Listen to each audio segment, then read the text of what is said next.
Hello বন্ধুরা, কেমন আছো সবাই? তোমাদের দোয়া ও আশীর্বাদে আমিও খুবই ভালো আছি। বন্ধুরা, আজকে তোমাদের সাথে আমি এমন একটা গল্প শেয়ার করতে এসেছি, শুনলে তোমাদের অন্যরকম একটা অনুভূতি অনুভব করতে পারবে। বন্ধুরা, আমার স্বামী একজন অসুস্থ বিছানায় শয্যায়িত রোগী। আমার বিয়ের 1 বছর পূর্ণ হতে না হতেই সে বাইক অ্যাক্সিডেন্টে করে প্রায় 7 মাস বিছানায় পড়ে আছে। আমার মতো একজন বিবাহিত মেয়ে এই বয়সী স্বামীর সংসারে একা একা জীবনযাপন করা যে কত কষ্টের, সেটা শুধু আমার মতো অসহায় মেয়েরাই বুঝতে পারবে। বন্ধুরা, একা একা বেশ কয়েক বছর পার করার পরে নিজেকে আর কোনোভাবেই এই সংসারে মানিয়ে নিতে পারছিলাম না। অবশেষে আমার দেবরের সাথে আমার ঘটে গেল অন্যরকম এক আনন্দদায়ক মজার ঘটনা। আজকে সেই ঘটনাটাই তোমাদের সাথে শেয়ার করব। যদি সম্পূর্ণ ভিডিও তোমরা দেখো তাহলে সত্যি অসাধারণ বিনোদন পাবে। তাই বলছি, ভিডিওটি স্কিপ না করে সম্পূর্ণ ভিডিও দেখার অনুরোধ জানাচ্ছি। বন্ধুরা, তোমরা যদি আমাদের চ্যানেলের নতুন দর্শক হয়ে থাকো তাহলে অবশ্যই চ্যানেলটি সাবস্ক্রাইব করে আমাদের সাথেই থাকবে। রাত তখন ঠিক 1:30। আমার শ্বশুর আর শাশুড়ির প্রচণ্ড ঝগড়া শুরু করলো। তাদের ঝগড়ার কারণে আমার ঘুম ভেঙে গেল। পাশাপাশি রুম হওয়ায় তাদের দুজনের কথার আওয়াজ আমার কানে এসে প্রচণ্ডভাবে লাগছিল। আমি প্রথমে তাদের ঝগড়ার আগামাথা বুঝে উঠতে পারছিলাম না। কিছু সময় পর বুঝতে পারলাম তাদের ঝগড়া করার মূল উদ্দেশ্যটা কি। আমার শ্বশুর আমার শাশুড়িকে বলছিল, 2-3 দিন পর আমি তোমার এই অত্যাচার মানতে পারছি না। মানুষ তো 2-1 সপ্তাহ ম্যানেজ করে চলে, তাই না? কিন্তু তুমি যা শুরু করেছ, আমি বুঝতে পারছি তুমি আমাকে এই বাড়িতে রাখতে চাও না। আমার শ্বশুর তখন শাশুড়িকে বলছিল, 26 বছর সংসার করার বয়স হয়েও তুই আমার সাথে যে আচরণ করিস তাতে মনে হয় কেবলমাত্র তোর সাথে বিয়ে হয়েছে। আমি যখনই তোর কাছে ওই বিষয়ে কথা বলি তখনই তুই আমাকে বিভিন্ন অজুহাতে ফিরিয়ে দিস। তাহলে একজন পুরুষ মানুষ হয়ে শুধু শুধু তোকে ভাত কাপড় দিয়ে আমার বাড়িতে রেখে লাভ কি? আমার শাশুড়ি তখন বলল, মানুষ কি প্রতিদিনই মাংস পোলাও খায় নাকি? সপ্তাহে 1 দিন 2 দিন এসব ভালো মন্দ খেয়ে থাকে, কিন্তু তোমার ক্ষেত্রে একদমই আলাদা। তুমি চাও প্রতিদিন এইসব খাবার খেতে, যেটা আমার দ্বারা কোনোভাবেই তোমাকে খাওয়ানো সম্ভব না। বন্ধুরা, তোমরা আমার কথা নিশ্চয়ই বুঝতে পারছো আমি তোমাদেরকে কোন কথার উদাহরণ টেনে বোঝাচ্ছি। এবার আমার শ্বশুর বলল, আজকের মতো খেতে দে, কালকে থেকে আমি অন্য কোথাও খাবারের ব্যবস্থা করব, তোকে আর এভাবে বিরক্ত করব না। আমার শ্বশুরের এমন কথা শুনে আমার শাশুড়ির মনটা নরম হয়ে গেল। তারপর আমার শাশুড়ি বলল, আমি কিন্তু কোনো কিছু এগিয়ে দিতে পারবো না, তোমার খাবার তোমাকে নিজের হাতে নিয়ে খেতে হবে। আমার শ্বশুর তখন বলল, যেহেতু প্রয়োজনটাও আমার, আবার পেটের ক্ষুধাটাও আমার, সেহেতু ক্ষুধা নিবারণের জন্য যা করার প্রয়োজন আমি নিজেই করব। তারপর তারা দুজন কিছু সময়ের জন্য চুপচাপ হয়ে গেল। এবার আমি চিন্তা করলাম, আমার শাশুড়ি কি এমন খাবার শ্বশুরকে খেতে দিল যার কারণে আমার শ্বশুর ঝগড়া থামিয়ে খাওয়াই ব্যস্ত হয়ে পড়ল। তারপর আমি বিছানা থেকে উঠে 2 রুমের মাঝে যে টিনের বেড়া দেওয়া ছিল, সেই বেড়ার টিনে ছোট্ট একটা ফুটো ছিল। আমি সেই ফুটো দিয়ে রুমের ভিতরে দেখার চেষ্টা করছিলাম। তারপর আমি লক্ষ্য করলাম আমার শ্বশুর সেই স্বাদের খাবার খাচ্ছে। আমার শাশুড়ি তার দিকে অপলক দৃষ্টিতে চেয়ে আছে। কিন্তু আমি একটা বিষয় ভেবে আশ্চর্য হয়ে গেলাম, যে বিষয়টা নিয়ে এই রাত 2টার সময় তাদের দুজনের মধ্যে ভীষণ ঝড়কার সৃষ্টি হলো, অথচ আমার শ্বশুর সেই খাবারই অবশেষে খাচ্ছে। কিন্তু আমার শাশুড়ি এখন আর তাকে কোনো কিছুতে নিষেধ করছে না। বিষয়টা আমার একদমই বুঝে আসলো না। তারপর অনেক সময় ধরে শ্বশুরের যখন খাওয়া দাওয়া শেষের দিকে, ঠিক এমন সময় আমার শ্বশুর আমার শাশুড়িকে বলল, কি ব্যাপার, তুমি আমার সাথে কথা বলছো না যে? এখনও কি তুমি আমার উপর রাগ করে আছো? আমার শাশুড়ি তখন বলল, আমার রাগ দেখার কি তোমার সময় আছে? আমাকে তুমি কতবার করে বললাম আমার শরীরটা ভীষণ খারাপ যাচ্ছে, আমাকে দিয়ে চাপের কোনো কাজকর্ম করায়ও না। তুমি কি আমার কথা শুনলে? তুমি শুধু তোমার নিজের চিন্তা করলে, আমার কথাটা একটি বারের জন্য ভাবলে না। এবার আমার শ্বশুর আমার শাশুড়ির মাথায় হাত বুলিয়ে দিয়ে বলল, আমার কথায় তুমি কষ্ট পেও না। পৃথিবীতে সব পুরুষ মানুষেরই একই রকম খাবার চাহিদা থাকে না। কেউ কেউ অনেকটাই বেশি খায়, আবার কেউ অল্পতেই খুশি থাকে। তোমার ভাগ্যে হয়তো এমন একটা মানুষ জুটেছে যার খাবার চাহিদাটা অনেকটাই বেশি, যেটার যোগান দিতে তোমাকে অনেক কষ্ট করতে হয়। বন্ধুরা, আমি বড় আশ্চর্য হয়ে গেলাম এই ভেবে, যে মানুষ দুটো কিছুক্ষণ আগে রুমের মধ্যে তুমুল ঝগড়া শুরু করেছিল, সেই মানুষ দুটাই এখন একে অপরের কতটা আপনজন বলে মনে হচ্ছে। তারপর আমার শ্বশুর আমার শাশুড়িকে বলল, গল্পে গল্পে তো অনেক সময় পার করে ফেললে, মনে হচ্ছে আমি কোনো কিছু বুঝি না। না, রাত প্রায় শেষের দিকে, তাড়াতাড়ি খাবার শেষ করে বাইরে থেকে ফ্রেশ হয়ে এসে বিছানায় শুয়ে পড়ো। আমি এখন একটু ঘুমাবো, শরীরটা খুব ক্লান্ত লাগছে। তারপর শ্বশুরের খাওয়া দাওয়া প্রায় শেষ। ঠিক এমন সময় আমি যে টিনের বেড়ার ফুটো দিয়ে এই রুমের দৃশ্যগুলো দেখছিলাম, হঠাৎ সেই বেড়ার উপর পড়ে যাই। তখন আমি বুঝতে পারলাম আমি হয়তো এই মুহূর্তে নিজের নিয়ন্ত্রণে নাই। আমার শ্বশুর তখন বলল, কি হয়েছে বৌমা, কোনো কিছু ভেঙে পড়ল নাকি? শ্বশুরের কথা শুনে আমি তাড়াহুড়ো করে বিছানার উপর এসে বসে পড়লাম। তারপর বললাম, না বাবা, তেমন কিছু হয়নি। বাহিরে বেরোতে গিয়ে টেবিলের সাথে গুতা লেগে টেবিলের উপর রাখা পানির জগটা পড়ে গেছে। শ্বশুর তখন তেমন কিছু আর বলল না। এবার আমার শাশুড়ি শ্বশুরকে বলল, তোমাকে কতদিন ধরে বলেছি রাত্রে কথাবার্তাগুলো আমার সাথে একটু আস্তে সস্তে করে বইল, যেহেতু পাশের রুমেই একটা তোমার ছেলের বউ শুয়ে থাকে। যাদের স্বামী থাকতেও না থাকার মতো অবস্থায় দিন কাটাতে হয়, তাদের তো এমনিতেই রাতে ঘুম হয় না। শাশুড়ির কথা শুনে আমার শ্বশুর খুব নরম সুরে বলল, কিছু কিছু সময় এসব হিসেব নিকেশ মিলানোর সময় থাকে না। তারপর দেখলাম তারা কিছু সময়ের জন্য একদম চুপচাপ হয়ে গেল। আমিও আর কোনো সারা শব্দ করলাম না, বিছানার উপর চুপটি মেরে বসে থাকলাম। কিছু সময় পর আমার শাশুড়ির অসুস্থতার কাতরানোর সুর আমি শুনতে পেলাম। আমি তখন মনে করলাম মাঝে মধ্যেই আমার শাশুড়ি বুকের ব্যথাতে এরকম কাতরায়। তখন শ্বশুর রসুন আর সরিষার তেল গরম করে শাশুড়ির বুকে পিঠে মালিশ করে দেওয়ার পর ব্যথাটা কমে যায়। দু একদিন আমিও ছ্যাক করে দিয়েছি, হয়তোবা সেই বুকের ব্যথাটা আবার বাড়ছে। কিন্তু আজকের বুকের ব্যথায় কাতরানো সুরটা আমার কাছে অন্যরকম লাগছে। সে মাঝে মধ্যে থেমে থেমে আওয়াজ করছে। আমি যে তাদেরকে জিজ্ঞেস করব কি হয়েছে, এই কথা বলার সাহসটুকু আমি পাচ্ছিলাম না। কারণ কিছুক্ষণ আগে আমি যেটা টিনের বেড়ার ফুটো দিয়ে তাকিয়ে দেখছি, সেই জায়গা থেকে এখন আমি তাদেরকে জিজ্ঞেস করতে পারছি না। কিন্তু আমি তো মায়ের এমন অবস্থা দেখে কোনোভাবেই চুপ থাকতে পারছিলাম না। আমার খুব ইচ্ছে হচ্ছিল বিষয়টা খতিয়ে দেখার। তারপর আবার আমি আস্তে আস্তে বিছানা থেকে উঠে পড়লাম। তারপর আমি বিছানা থেকে উঠে আবার সেই বেড়ার ফুটো দিয়ে তাকিয়ে দেখি আমার শ্বশুর খুবই তাড়াহুড়ো করে খাবার খাচ্ছে, আর আমার শাশুড়ির দিকে অপলক দৃষ্টিতে তাকিয়ে দেখছে। শ্বশুর খাওয়া দাওয়া নিয়ে এতটাই ব্যস্ত ছিল যে সে তার বউকে সান্ত্বনা দেবে সেই সময়টুকুও পাচ্ছিল না। শ্বশুরের এসব কর্মকাণ্ড দেখে তার উপর আমার এতটাই রাগ হচ্ছিল যে আমি মনে মনে ভাবছিলাম, মানুষ এতটা নির্দয় কিভাবে হতে পারে? চোখের সামনে একটা মানুষ এতটা কষ্ট পাচ্ছে, তবুও তাকে সেবা করা তো দূরে থাক, মুখের একটু কথা দিয়েও সান্ত্বনা দিচ্ছে না। বেশ কয়েক মিনিট সময় আমি দাঁড়িয়ে তাদের এইসব কার্যকলাপগুলো দেখে যাচ্ছিলাম। এক সময় আমার শাশুড়ির উপরে প্রচণ্ড রাগ হচ্ছিল, এই ভেবে যে সে ওই রুম থেকে বেরোচ্ছিল না। এতটা কষ্ট পাচ্ছে, অথচ আমার কাছে উঠে আসলেই বেচারার এতটা কষ্ট পেতে হয় না। তারপর আমি লক্ষ্য করলাম আমার শ্বশুর খাওয়া দাওয়া শেষ করে পিঠের নিচে একটা বালিশ দিয়ে খাটের মাথার সাথে হেলানো অবস্থায় বসে তার বউকে বলল, ফ্যানের স্পিডটা একটু বাড়িয়ে দিয়ে এসো, আমার প্রচণ্ড গরম লাগছে। আমার শাশুড়ি শ্বশুরের দিকে তাকিয়ে মুচকি একটা হাসি দিয়ে ফ্যানের স্পিডটা বাড়িয়ে দিয়ে আসলো। আমার শাশুড়ির মুখে হাসি দেখে আমার মেজাজটা কেমন যেন উল্টাপাল্টা হয়ে গেল। যে মানুষটা কিছুক্ষণ আগে অসুস্থতায় কাতরাচ্ছিল, এমনকি তার এমন অবস্থা দেখে তার স্বামী অর্থাৎ আমার শ্বশুর তার মুখের কথা দিয়েও একটুও সান্ত্বনা দিচ্ছিল না, অথচ এই মানুষটার কথাতে এখন সে বিছানা থেকে উঠে ফ্যানের স্পিডটা বাড়িয়ে দিয়ে এলো, তবু আবার হাসি মুখে। এখন আমি একদম ক্লিয়ার বুঝতে পারলাম আমার শাশুড়ি অসুস্থতার কারণে কাতরাচ্ছিল না।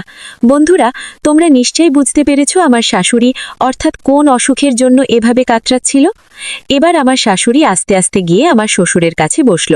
তারপর তাকে বলল, তুমি অন্তত 15 দিন আমাকে কোনো কিছু বলতে পারবে না। শ্বশুর তখন বলল, একটা পুরুষ মানুষ কখনো খালি পেটে 15 দিন থাকতে পারে না। তোমার যদি নিতান্তই কোনো অসুবিধা হয়ে থাকে, তাহলে আমি আমার মতো করে ব্যবস্থা করে নেব। এবার আমার শাশুড়ি শ্বশুরকে বলল, বেশি প্যাচাল না পেরে চুপচাপ শুয়ে পড়ো, রাত প্রায় শেষের দিকে, আমি এখন একটু ঘুমাবো। তারপর আমিও বিছানায় এসে শুয়ে পড়লাম।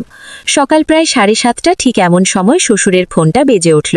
শ্বশুর ফোন রিসিভ করে আমার শাশুড়ির কাছে দিয়ে দিল। সম্ভবত আমার মামা শ্বশুর ফোন করেছিল। এবার আমার শাশুড়ি ফোনটা রেখে শ্বশুরকে বলল, আমার বড় ভাই খুবই অসুস্থ, এখনই আমায় মায়ের বাড়িতে যেতে হবে।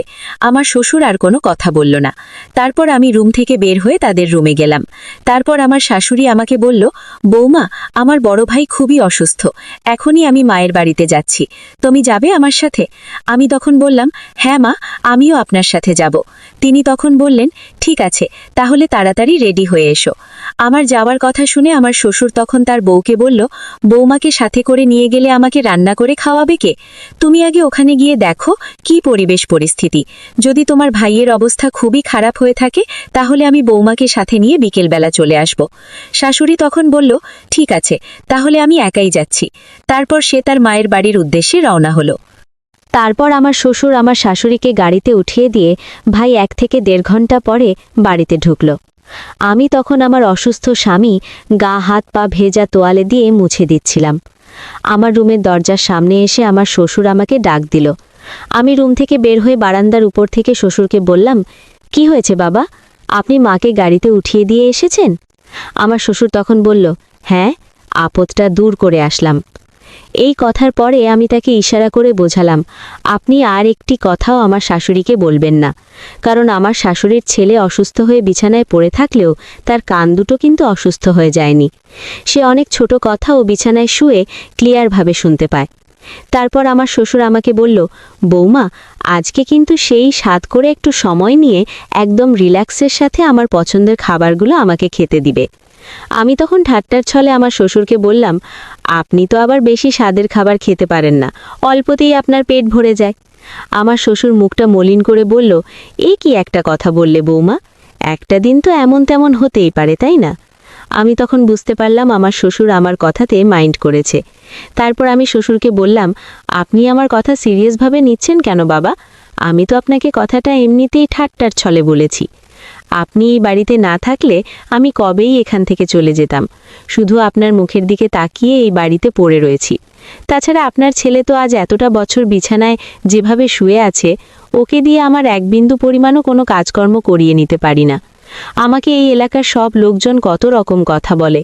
এই তো সেদিন পাশের বাড়ির চাচি আম্মা আমাকে বলল, বৌমা, তোমার বর্তমান যে বয়স আর চেহারা, তুমি কোন দুঃখে এই বাড়িতে এই অচল মানুষের সংসার করছো? তোমার নিজের জীবনটা নষ্ট করো না বৌমা। তুমি তোমার স্বামীকে ডিভোর্স দিয়ে এখান থেকে চলে যাও, অন্য জায়গায় গিয়ে সংসার বাঁধলে অনেক সুখে থাকতে পারবে। আমি নিজেও বুঝি চাচি আম্মা, কথাটা ঠিক বলেছেন, কিন্তু বিশ্বাস করুন বাবা, একমাত্র আপনার মুখের দিকে তাকিয়ে আমি এই বাড়ি থেকে যাইনি। তাছাড়া আমার যা কিছু প্রয়োজন সব কিছুই তো আপনি সামাল দিচ্ছেন। তাছাড়া সবচেয়ে বড় কথা, মাসের মধ্যে 3-4 বার আপনি আমাকে যে ভালো মন্দ খাওয়াচ্ছেন, আমার একটা বিশ্বাস আপনার ছেলেও এত সুন্দরভাবে এই খাবার আমাকে খাওয়াতে পারত না। বন্ধুরা, আমার কথাগুলো একটু মনোযোগ সহকারে তোমরা বুঝে নিও। আমি খেয়াল করে দেখলাম আমার শ্বশুরের 2 চোখে জল টলমল করছে। বন্ধুরা, নিশ্চয়ই তোমাদের কণ্ঠশিল্পী মনির খানের সেই গানের কথাটা মনে আছে, চোখ কাঁদে অনেক পরে, আগে কাঁদে অন্তর। আমি বুঝতে পারলাম আমার কষ্টগুলো আমার শ্বশুর অনুভব করতে পেরেছে। কিন্তু আজকে তো আমাদের খুশির দিন, সামনে আমাদের সেই একটা ভালো সময় পার করতে যাচ্ছি। এই সময় মন খারাপ করলে তো চলবে না। আজকে আমাদের কারো মাথায় কোনো টেনশন নেই, যেহেতু আমাদের বড় সমস্যা হলো আমার শাশুড়ি। বন্ধুরা, তোমরা নিশ্চয়ই একটি কথা ভালো করেই জানো যে কারো যদি মাথায় কোনো টেনশন থাকে তাহলে তার সামনে যত ভালো খাবারই দাও না কেন, সেই খাবারের প্রতি তার কোনো চাহিদাই থাকে না। এবার আমি আমার শ্বশুরকে বললাম, আপনি একটু মন খারাপ করবেন না বাবা, এখন আপনি সোজা গোসলখানায় গিয়ে বেশি করে পানি ঢেলে গোসল করে নেন, তাহলে শরীরটা ঠান্ডা থাকবে। শরীর ভালো থাকলে খাওয়া দাওয়াটা ভালোভাবে করতে পারবেন। আমার কথা শুনে আমার শ্বশুর খুশির একটা হাসি দিয়ে গোসলখানার দিকে চলে গেল। এবার আমি রুমের ভিতরে এসে ড্রেসিং টেবিলের আয়নার সামনে দাঁড়ালাম।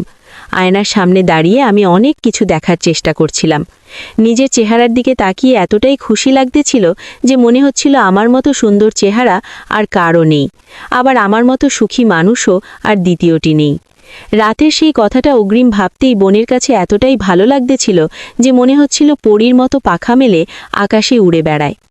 আমার এই বিষয়টা আমার স্বামীর বিছানা থেকে শুয়ে পড়ে সব কিছু দেখছিল। সে আমাকে জিজ্ঞেস করল, আজকে তোমাকে অনেক খুশি দেখা যাচ্ছে, কারণটা কি? আমি আমার স্বামীর কথা সহ্য করতে পারতাম না। আমি তাকে জোরে একটা ধমক দিয়ে বললাম, আমার ভালো তো তুমি দেখতে পারো না, তাই না? আমি একটু হাসি খুশিতে থাকি সেটা তুমি চাও না।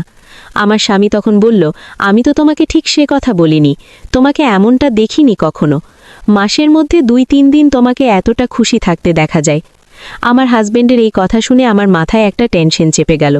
মনে মনে ভাবলাম, তাহলে কি শুয়ে থেকে আমাকে টার্গেট করে? তারপর আবার ভাবলাম, আমাকে সন্দেহ করে লাভ কি? যেহেতু সে বিছানা থেকে উঠে দাঁড়াতে পারে না। তারপর আমি আর আমার স্বামীর কোনো কথা কান না করে ড্রেসিং টেবিলের আয়নার সামনে দাঁড়িয়ে একটা জিনিস দেখার চেষ্টা করছিলাম। এদিকে আমার স্বামী বিছানা থেকে শুয়ে পড়ে আমার দিকে অ্যাঙ্গেলে তাকাচ্ছে। আমি আয়নার মধ্যে স্পষ্ট তাকে দেখতে পাচ্ছি। বন্ধুরা, তোমরা নিশ্চয়ই এটাও জানো যে আয়নাতে মানুষ সেই জায়গাগুলোই দেখে যে জায়গাগুলো নিজের চোখ দ্বারা ভালোভাবে দেখতে পাওয়া যায় না। এবার তোমরা নিশ্চয়ই বুঝতে পেরেছ আমি গোসলে যাওয়ার আগে কী জন্য আয়নার সামনে দাঁড়িয়েছিলাম। তারপর আমি লক্ষ্য করলাম আমার চুলের আগাগুলো অনেক বড় বড় হয়ে গেছে, এগুলোকে সমান করে ছাঁটতে হবে। আয়নার সামনে দাঁড়িয়ে আমি নিজে নিজে অনেক জল্পনা কল্পনা করছি। ঠিক এমন সময় রুমের ভিতরে আমার শ্বশুর প্রবেশ করল। আমার কাছে গিয়ে দাঁড়িয়ে আমার হাতে একটা মলমের কৌটো ধরিয়ে দিল। আমি শ্বশুরকে বললাম, এটা কি বাবা? শ্বশুর তখন বলল, তুমি লেখাপড়া জানো? দেখো তো প্যাকেটের গায়ের ওপর কী লেখা আছে। আমি দেখলাম প্যাকেটের গায়ে 2টা অক্ষর দিয়ে নাম লেখা, যার প্রথম অক্ষর ছিল ভ এবং তার সাথে রশ্মি। আমি পরের অক্ষরটা আর বললাম না, এটা তোমাদের কাছে আমার প্রশ্ন রয়ে গেল। এবার আমি শ্বশুরকে জিজ্ঞেস করলাম, এটা কার জন্য বাবা? তিনি তখন বলল, আমি এটা কার হাতে দিয়েছি? আমি বললাম, কেন, আমার হাতে দিয়েছেন? তিনি তখন বললেন, তাহলে এটা তোমার জন্যই। শ্বশুরের কথা শুনে আমি একদম আশ্চর্য হয়ে গেলাম, কারণ এই মলমটা যখন আমার সর্বপ্রথম প্রয়োজন হয় তখন আমি মাকে বলেছিলাম, মা হয়তো বাবাকে বলে এনে দিয়েছিল। আর বিয়ের পরে স্বামীকে দিয়ে আনিয়ে নিব সেই সুযোগটাই তো আমি পেলামই না, কারণ মলমের প্রয়োজন হওয়ার আগেই সে অসুস্থ হয়ে বিছানায় পড়ে আছে। কিন্তু আজকে আমার শ্বশুর সরাসরি এটা আমাকে এনে দিবে আমি কল্পনাও করতে পারিনি।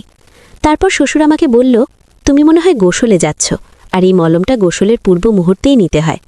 আমি শ্বশুরের চোখের দিকে তাকিয়ে আর কোনো কথা বলতে পারলাম না।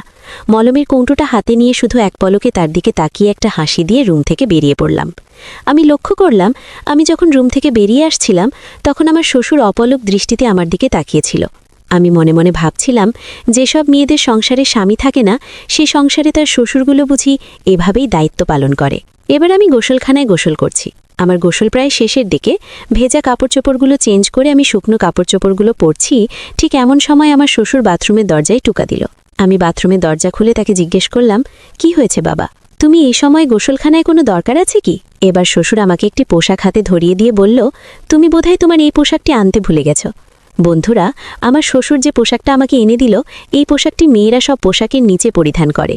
নিশ্চয়ই তোমরা বুঝতে পেরেছ এই পোশাকটার নাম কি।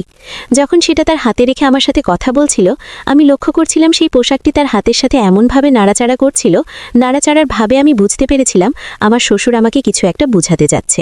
তারপর আমি তাকে বললাম, ঠিক আছে বাবা, আপনি এখান থেকে চলে যান, সময় মতো আপনার সাথে কথা বলবো। আমার শ্বশুর এত সুন্দর একটা হাসি দিল, আমি কখনো আমার শ্বশুরকে এত সুন্দরভাবে হাসতে দেখিনি। বন্ধুরা, এবার রাতের খাওয়া দাওয়া শেষে আমার ছোট শাশুড়ির রুমে খাটের উপর শুয়ে পড়লাম। আমার শ্বশুর তখন বাড়িতে ছিল না, সম্ভবত বাজারের উপরে গিয়েছিল চা খাওয়ার জন্য। রাত 10টার সময় বাড়িতে ফিরল। দরজায় এসে আমাকে ডাক দিল।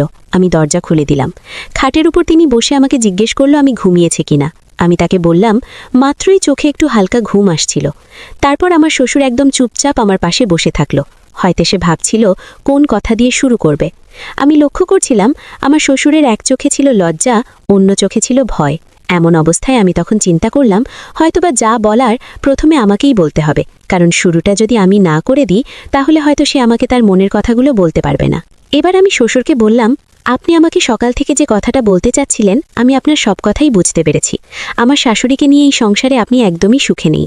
সে সবসময় প্রায় অসুস্থই থাকে, আর একজন স্ত্রী যদি প্রায় দিন অসুস্থই থাকে তাহলে তার স্বামী সংসারে টিকে থাকা খুব টাফ হয়ে যায়।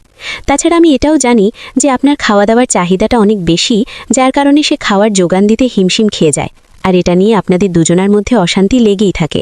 তাই আপনি চাচ্ছেন যে আমি যেহেতু আপনার পুত্রবধূ সেহেতু আমার কাছে অনেক কিছুই আবদার আপনি করতে পারেন। আমার কথা শুনে শ্বশুর তখন বলল, হ্যাঁ বৌমা, তুমি একদম আমার মনের কথা বলেছ।